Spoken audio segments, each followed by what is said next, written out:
Hello, everyone, and a warm welcome to the program. Now, the police is still in the spotlight. Today, we continue our series on the police as it concerns Africa.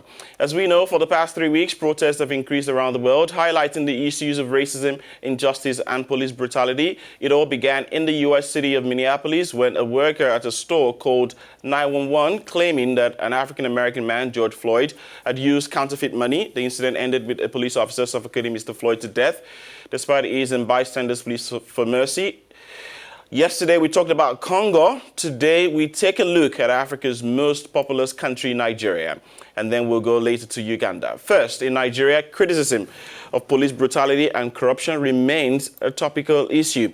For many Nigerians, nothing has changed despite the denunciations made to the authorities. Recently, many Nigerians were angered after a policeman allegedly shot dead a 16-year-old girl, Tina Ezekwe, in the commercial capital, Lagos. The officer was arrested, police said, but many in the continent's biggest economy think that things have got worse and accuse politicians of restricting their freedoms. Nothing has changed at all. Nothing has changed. We still live in that a horrible time, like where there is no freedom of speech. When it comes to police situation. I always said one of the great lies in Nigeria, and they say bail is free and police is your friend. The brutality of police it has not stopped. The politicians, the bourgeoisie, those who claim they own the country, uses police as an instrument to witch hunt their enemies. The politicians use the police to witch hunt their opponents. Then the government itself again uses the police again to witch hunt their oppositions and those who criticize them.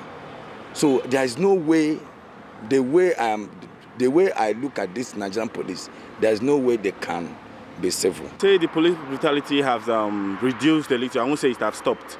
I'll say it has reduced a little, but it's not good the way the forces, the policemen, treats the masses. Sometimes what they do to people is not nice. They just carry gun, hit people unnecessarily just because they see you jogging or doing.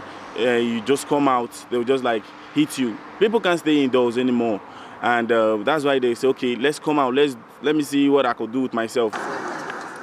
Some Nigerians there sharing some of the issues that concern the police or concern policing in the country. Now, faced with this increasingly critical situation, Nigerians are suggesting ways to try to curb police brutality in their country. Let's take a look.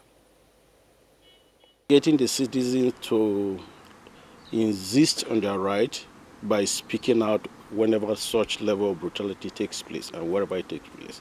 And also for the government to have the political will to punish any policeman that is involved in any form of brutality or misbehavior. I believe that is the only way we can go forward reforming our police. And the citizen must participate, and the government also must take time to check the process of recruitment into the Nigerian police force. I would have suggested for a policy or a bill to be passed, but the fact is that the country we are, there's no rule that is being followed. So I feel it should be more of sack. The judgment should be for sack. Whenever a policeman does what or malhandle a citizen, I feel the penalty should be sack. With that, I think they'll be more careful. For me, I think, for one to do well or to be more efficient on what he or she does for living, this call for training and retraining. Government, from my own viewpoint, government should do more in training and retraining the police officers, and always, hold them accountable to the primary assignment that they are meant to do in a society. And with this, we have a peaceful society. So right there, some views on how the police can curb, how the government can reform the police and curb brutality. Will those calls or views be heeded? Well, during the early days of the COVID-19 outbreak on the continent, police in many African countries were accused of many excesses in implementing containment and curfew measures. Should we be talking about a culture of violence within the police force? With us now is Rosebel Kagumire, an activist and editor from Africanews based in Kampala, Uganda. Rosebel, it's good to have you with us this morning. There is talk about changing the culture and finding alternatives when it comes to policing. Can these strategies work where torturers, extortionists, and even killers in the force are being let free? Yeah, thank you so much. Of course, this is a very important conversation and an important moment. I would say like we haven't seen this much push since the 60s and the independence movement. And you have to recognize that we are dealing with an inherited colonial state.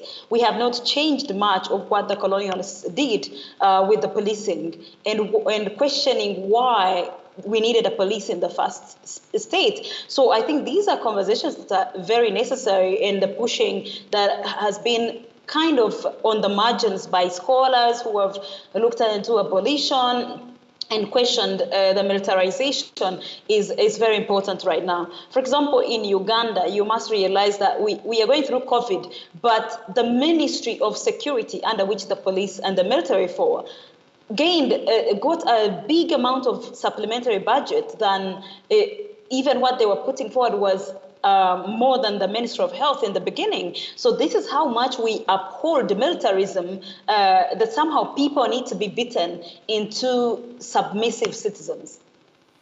Rosebel, when it comes to stopping police brutality, how do you think the problem should be approached? Should it be from the standpoint of corruption or impunity? How should this problem be approached? Definitely, you recognize that we live in a state that has been ruled by one man for the last 38 years. And this is one of the longest-serving presidents in the continent.